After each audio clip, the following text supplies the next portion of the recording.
Lina and the Hands That Healed. In a small village nestled between rolling hills and a sparkling river, there lived a kind-hearted girl named Lina. Her family was poor, but their home was filled with love and laughter.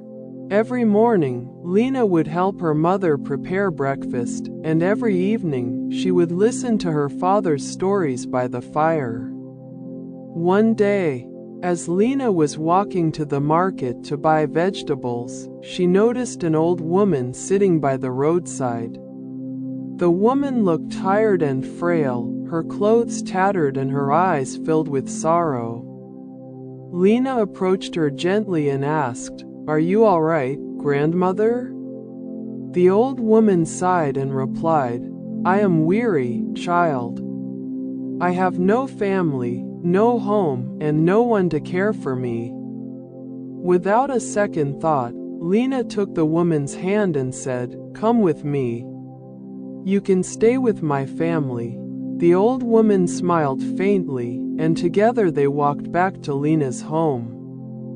Her parents welcomed the woman with open arms, offering her food and a place to rest. From that day on, the old woman became a cherished member of their family. As the weeks passed, Lina noticed something remarkable. The old woman's hands, once gnarled and stiff, began to heal. She could move her fingers more freely, and her skin regained its softness. Lina asked her one evening, "Grandmother, what is the secret to your healing?" The old woman smiled warmly and replied, "It is not a secret, my dear. It is love and kindness. When you open your heart to others, you heal not only them but also yourself." Inspired by these words, Lina began to help others in her village. She tended to the sick, comforted the lonely, and shared what little she had with those in need. With each act of kindness, Lina's own heart grew stronger, and the village flourished with love and harmony. Years later, when Lina became a young woman, she returned to the spot where she had first met the old woman. There, she found a beautiful tree with blossoms that shimmered in the sunlight. Beneath the tree stood a plaque that read, "In memory of the hands that healed." Lina smiled, knowing that the true healing had come from the love and kindness shared among all.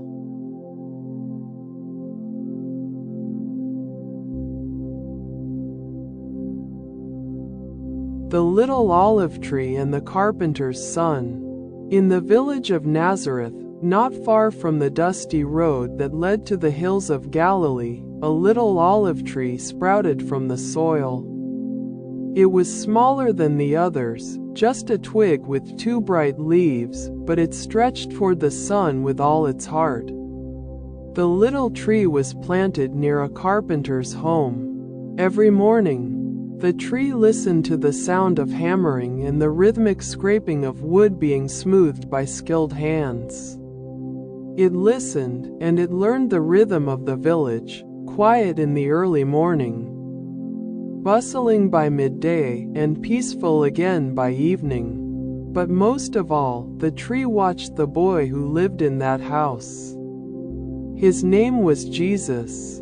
Jesus was gentle. When he passed by, he would brush his fingers along the olive tree's tiny branches and whisper, "Grow strong, little one."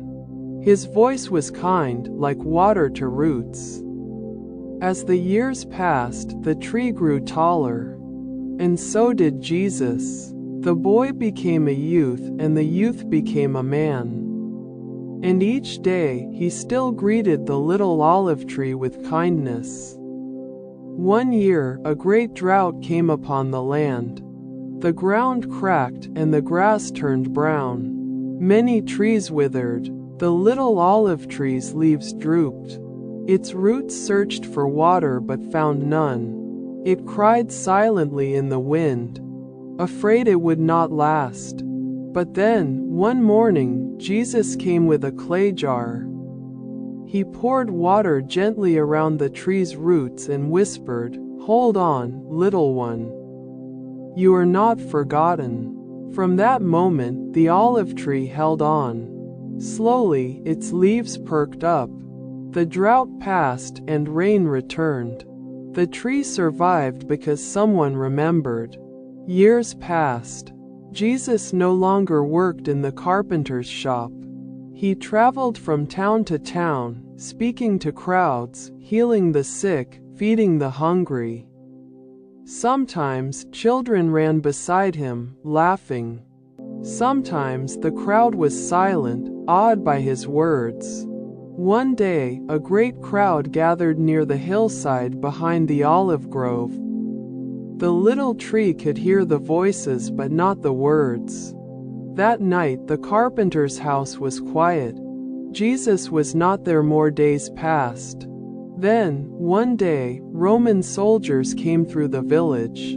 The tree stood still as they marched past with heavy steps. Soon after, the sky turned dark, though it was only afternoon. The wind howled. The birds stopped singing. The little olive tree trembled. It didn't understand, not fully. But it felt something change in the earth, something deep and sorrowful. It felt pain in the wind and tears in the rain. 3 days later, the sun rose brighter than ever before. Light poured down like a promise. The little olive tree stretched toward heaven. Something had changed again, not just in the earth, but in the hearts of the people. Whispers spread through the village, "He is risen." The tree didn't know the full meaning of those words, but it saw the faces of those who came to sit beneath its shade. Their eyes were soft, their hands were gentle. They spoke of Jesus not as a memory, but as a living hope.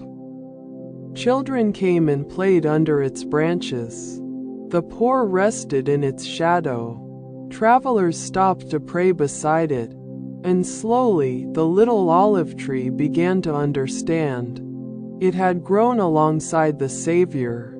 It had watched him care, heal, forgive, and love. It had seen his sorrow and his strength, and now it stood as a quiet witness to his promise. Seasons passed. The tree grew old and strong. Its branches reached high and its roots stretched deep. And every time the wind passed through its leaves, it sounded like a whisper. Love lives on. Even now, in the quiet corners of the world, there are trees like that, growing where Jesus once walked, standing in silence and song. And if you listen closely, you can hear them tell his story, leaf by leaf, breeze by breeze. A story not of endings but of beginnings.